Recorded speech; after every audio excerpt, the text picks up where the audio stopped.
आज के इस वीडियो में हम मोटिवेशन को जानने वाले हैं, जहां पे हमें meaning of motivation and Maslow's theory को जानना है। अब मोटिवेशन जो है उसका मीनिंग ये कहता है कि motivation is the process of inspiring people in order to intensify their desire and willingness for executing their duties effectively and for cooperating to achieve the common objective of an enterprise. अब हम जानते हैं कि एक business firm में जो लोग काम करते हैं, उन लोगों के काम करने का क्षमता उनमें होता है, वो लोग अच्छे तरीके से काम करते भी हैं, लेकिन किसी कारणवश अगर वो अच्छे तरीके से काम नहीं कर पाते हैं तो उस टाइम पे उनको मोटिवेट करना, उस टाइम पे उनको प्रोत्साहित करना भी बहुत जरूरी हो जाता है। तो जिन प्रोसेस के द्वारा उनको मोटिवेट किया जाता है in order to work more harder, ताकि वो और आउटपुट दे सके, उसी को हम लोग मोटिवेशन बोलते हैं। So what is motivation? Motivation means inspiring our subordinates so that they work in a more responsible manner and in a more efficient manner. वो लोग पहले से तो काम कर रहे हैं, लेकिन वो उससे भी अच्छा आउटपुट दे सके, उस तरीके से उनको मोटिवेट करना, वही मोटिवेशन कहलाता है ना। मोटिवेशन हम जानते भी हैं, ये हम रियल लाइफ में भी करते हैं कि जब कोई आदमी लो फील करता है तो उसको अच्छा फील करवाना, उसको मोटिवेट करना, वही मोटिवेशन कहलाता है। In other words it means to induce, instigate, incite और prompt someone to a particular course of action for getting the results expected from him. अब इसका मतलब क्या होता है कि किसी को हम लोग मोटिवेट करें, किसी को हम लोग प्रोत्साहित करें ताकि वो एक कोर्स ऑफ एक्शन चूज करे जिससे एक बिजनेस का काम हो सके। मतलब एक बिजनेस का एक काम है जो कि उस आदमी के द्वारा होना है, लेकिन वो आदमी उसको नहीं करना चाहता है, कुछ भी रीजंस हो सकता है। सो इन दैट केस मोटिवेशन का मतलब होता है कि उसको प्रोत्साहित करना ताकि वो काम वो करे। That is what we call motivation. फिर इसके बाद आता है मैस्लोज थ्योरी। अब मैस्लोज थ्योरी ऑफ हायरार्की जो है वो एक ऐसा थ्योरी है जो ये बताता है कि ह्यूमन बीइंग्स के जो नीड्स हैं वो हायरार्की में रखे जा सकते हैं। मतलब ह्यूमन बीइंग्स के जो नीड्स हैं उनको हम लोग एक ऑर्डर में रख सकते हैं। जो सबसे जरूरी है वो सबसे पहले, जो सबसे कम जरूरी है वो सबसे लास्ट में।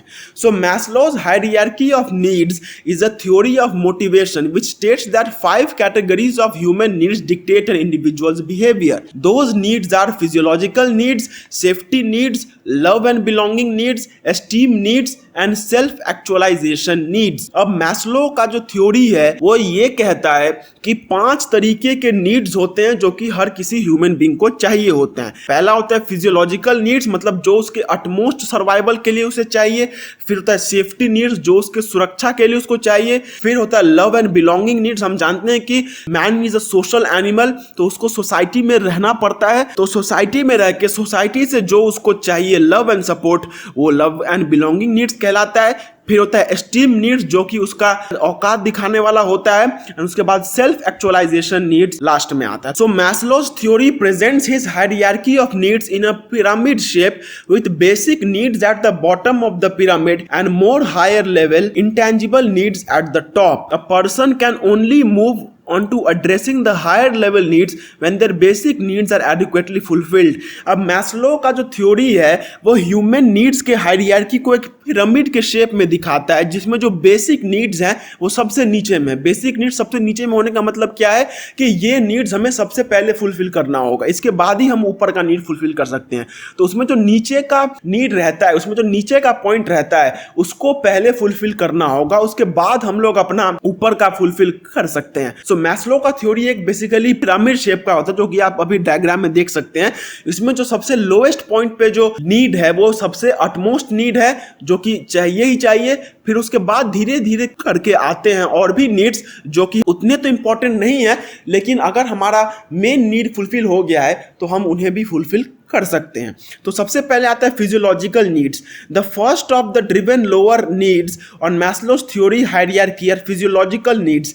These most basic human survival needs include food and water, sufficient rest, clothing and shelter, overall health and reproduction. Maslow states that these basic physiological needs must be addressed before humans move on to the next level of fulfillment। अब physiological needs हम जान चुके हैं कि क्या होता है।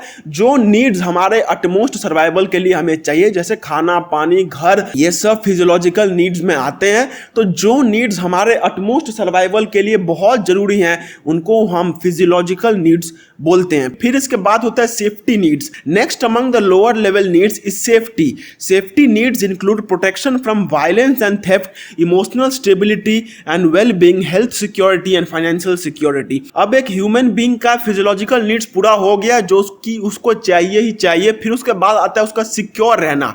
उसका सिक्योर रहना भी तो बहुत जरूरी है। तो उसका सिक्योर रहने के लिए उसको जो जो चीज़ों की जरूरत पड़ती है वो सब सेफ्टी नीड्स में आते हैं। फॉर एग्जांपल, अगर उसे अपने घर के सिक्योरिटी के लिए एक दरवान चाहिए तो दरवान उसका सेफ्टी नीड के अंदर में आता है। अगर उसे अपना हेल्थ का सिक्योरिटी चाहिए तो उसके लिए हेल्थ इंश्योरेंस आता है, तो वो भी उसका सेफ्टी नीड्स कहलाता है। सो सेफ्टी नीड्स का मतलब क्या होता है? एक आदमी अपने सिक्योरिटी के लिए जो जो नीड्स का डिमांड करता है वो सेफ्टी नीड्स कहलाते हैं। वो अपने आप को प्रोटेक्ट करने के लिए जो जो चीज का डिमांड करता है वो सेफ्टी नीड्स कहलाते हैं। इसके बाद आता है लव एंड बिलोंगिंग नीड्स।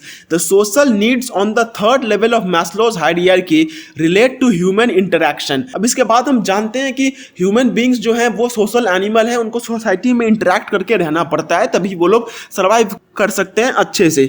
अब एक सोसाइटी में जब एक ह्यूमन बींग रहता है तो ही expect something from the society.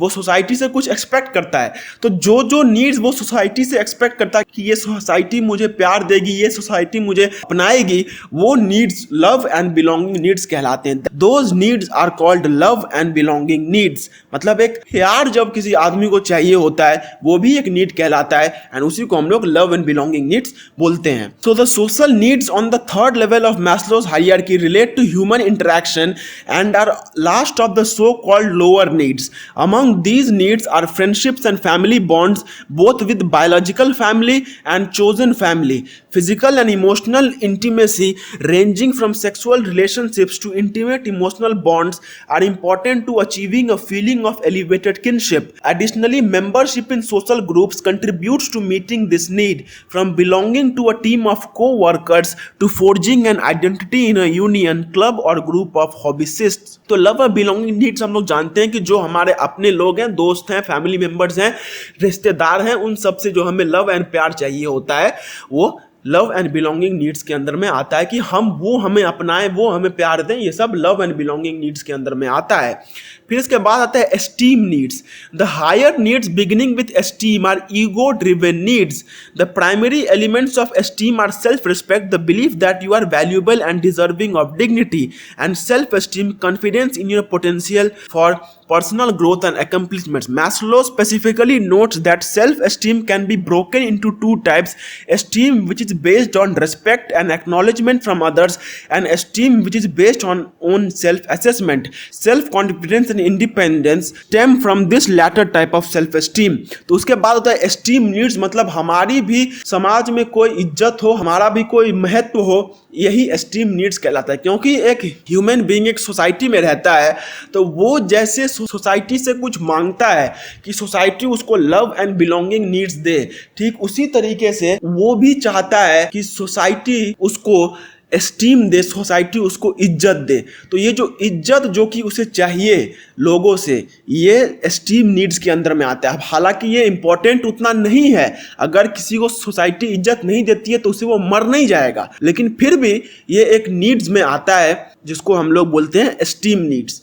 फिर इसके बाद आता है self actualisation needs. Self actualisation describes the fulfilment of your full potential as a person, sometimes called self fulfilment needs. Self actualisation needs occupy the highest spot on Maslow's pyramid. Self actualisation needs includes education, skill development, the refining of talents in areas such as music, athletics, design, cooking and gardening, caring for others, and broader goals like learning a new language, traveling to new places and winning awards. अब हम जानते हैं कि हम society में रहने वाले आदमी हैं। We are the people who live in a society. अब क्योंकि हम लोग सोसाइटी में रहते हैं तो हम सोसाइटी की चीज़ों का भी इस्तेमाल करना चाहते होंगे। तो उन सोसाइटी के चीज़ों का इस्तेमाल करना मतलब कहीं घूमने जाना, किसी रेस्टोरेंट में खाना खाना, किसी सिनेमा हॉल में पिक्चर देखना, किसी जू में जाके जानवरों को देखना, किसी म्यूजियम में जाके चीज़ों को देखना, ये सब जो होते हैं ये सब सेल्फ एक्चुअलाइजेशन नीड्स में आते हैं। ये पहले टाइप के सेल्फ एक्चुअलाइजेशन नीड्स हैं। एंड उसके बाद आता है कि हमें एडुकेटेड होना होगा, हमारे अंदर में स्किल्स होना होगा, हम किसी चीज में माहिर होने चाहिए, ये भी सेल्फ एक्चुअलाइजेशन नीड्स के अंदर में आती हैं। तो सेल्फ एक्चुअलाइजेशन नीड्स वो नीड्स होते हैं जो कि एक ह्यूमन बीइंग को अपने आप को इम्प्रूव करने के लिए चाहिए होता है या फिर अपना डिजायर फुलफिल करने के लिए चाहिए होता है। सो गाइज, हमारी ये आज की वीडियो यहीं पे ख़त्म होती है। एंड इस वीडियो को ख़त्म करने के साथ साथ मैं आपको बस एक ही एडवाइस देना चाहता हूँ कि आप प्लीज़ इस वीडियो पे पूरे डिपेंडेंट ना हो जाएं।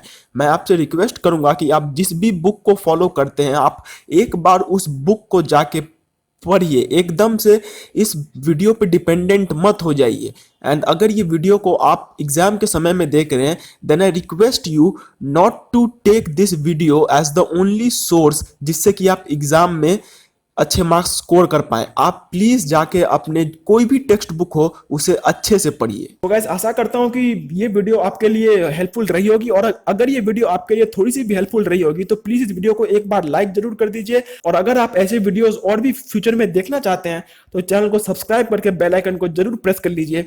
और अगर आपके कुछ भी डाउट्स, क्वेरीज या फिर क्वेश्चंस हैं, उनको कमेंट सेक्शन में कमेंट जरूर कीजिए। एंड अगर आपके कुछ ऐसे दोस्त हैं जो कि इससे कुछ हेल्प पा सकते हैं तो इन ये वीडियो आप उनको भी प्लीज जरूर शेयर कर दीजिएगा। तब तक के लिए do take very good care of yourselves and bye bye and जय हिंद।